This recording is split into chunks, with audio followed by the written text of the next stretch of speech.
Continuing our reading in The World and Thorinn by Damon Knight. Today is Chapter 2, Section 4. Thorinn sat up. In his mind, he saw a level road of stones under the water, straight to where the sword lay. His heart bounded. He turned, scanning the slope in the dim firelight for stones of a proper size. There were plenty of them, slabs level on top and bottom, about half an ell in thickness. The first three went easily enough. He laid them in a straight line out into the water. The fourth was harder to carry. The fifth, though it was no bigger than the others, he could not even lift higher than his shanks. He staggered out with it nevertheless, dropped it in place, lurched back to the shore. He rested, built up his two fires above the slope, and went back to work. As the causeway lengthened, instead of one stone, he must put down two, one atop the other, to bring the topmost to the surface. His first stones he had laid a hand span apart, but since he had begun to pile them one on another, each column must lean against the one before it, lest it fall. Even so, more than once the second stone slid off the first. Then the bottom grew deeper still, and 3 stones in each column were needed. 3 times he tried to build a column of 3 stones, and 3 times it collapsed. Thorinn splashed back to the shore, cursing, and flung himself down on the cold stone, trembling with weariness. But he got up again, and laid 2 stones side by side for a foundation, then one above, and a 4th stone on that. In this way he built another column, and another.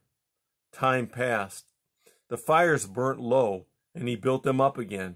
Looking down from the height, he could see a stone path straggling out into the water, less than halfway toward its goal. He lay down again to rest, dropped into exhausted sleep, and woke from dreams of eyeless goblins to find himself cold and in the dark. His fires had gone out. He collected fungus to build them again, drank a little water from the lake, eased himself behind a boulder. The columns now must be 4 stones tall, 2 stones, then 2 more above, then one more.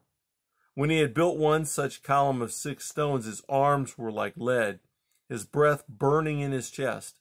It was impossible to go on. He lay cursing himself feebly, then got up and began another column. Now time had stopped, and there was only the pain of his labor. He counted the columns, and they were 19. The 20th must be 5 stones high. He built it in courses of 3 stones, then 2, then 2, then 1, and 1. So with the next and the next. Each time he climbed the slope for more stones, he could look down at the causeway and judge whether it was holding to the right direction or not. He slept and ate again. The 26th column was 6 courses tall, 4 stones, then 3, 3, 2, 2, and 1. 15 stones to advance his causeway the width of 1 stone. After another dazed interval, he counted the columns again, and they were 29. Thorinn pulled his torch out of a crevice, waded out across the tops of the columns. He held the torch trembling over his hand, peered down. There it was, deep down, straight ahead, glimmering golden under the water.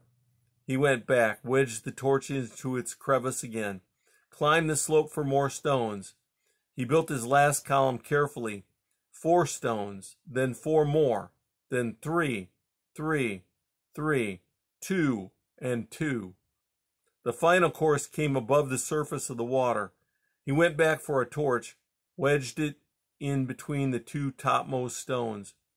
The sword gleamed up at him out of the darkness, looking near enough to touch. He could see the wooden handle, carved for a close grip, the dull place where the tang met the handguard, the bright double edge. It lay on the smooth rocky bottom, among a few pebbles, waiting. Thorinn tied one end of his thong around one of the topmost stones, the other around his waist. His hands were like wood. He climbed gingerly down and around the last column, groping for footholds. The cold water stung his wounds. The water surged, lifted at his body, trying to upend and drown him. He clung to the end of the causeway, pressed his cheek hard against the stone. What remained was such a little thing, to climb down another ell or so, take the sword, climb up again into the air. Thorinn lifted himself up, filled his lungs, squeezed his eyes shut, lowered himself into the water. Water was in his eyes, his ears, blinding and deafening. The water lifted him, swung him helplessly while he struggled for his life. His hands found the thong.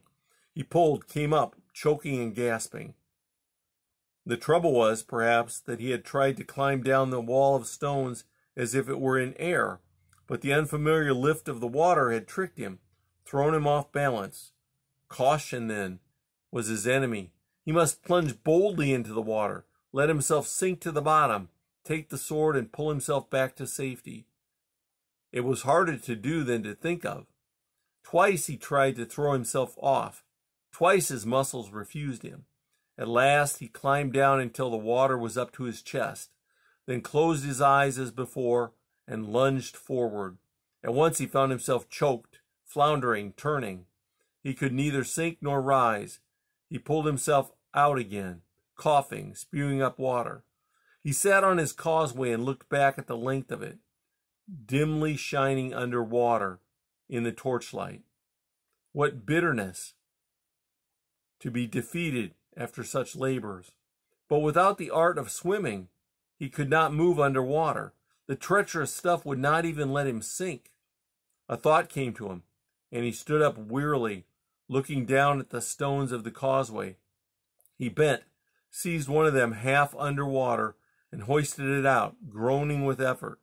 The wet stone weighed nearly as much as he did, and in his weakness he could barely hold it. Surely if he threw himself into the water again, carrying such a stone in his arms, he must sink. He gradually gave himself over to the thought, and then he gave himself no time to reconsider. As he climbed awkwardly around the last column, he slipped, felt himself falling. The water plunged past him. The stone was dragging him down, water in his eyes, nose, ears. He felt a blow against his knuckles. He knew he was on the bottom. His grip loosened and his body floated backward, but he seized the stone again. His lungs were bursting. He forced his eyes open, saw a stinging blur, a gleam. Holding the stone with one hand, he reached out desperately, felt his fingers close around wood and metal. Somehow, he found the thong with his other hand, pulled, rose. He burst into the air. He was alive. The sword, the sword.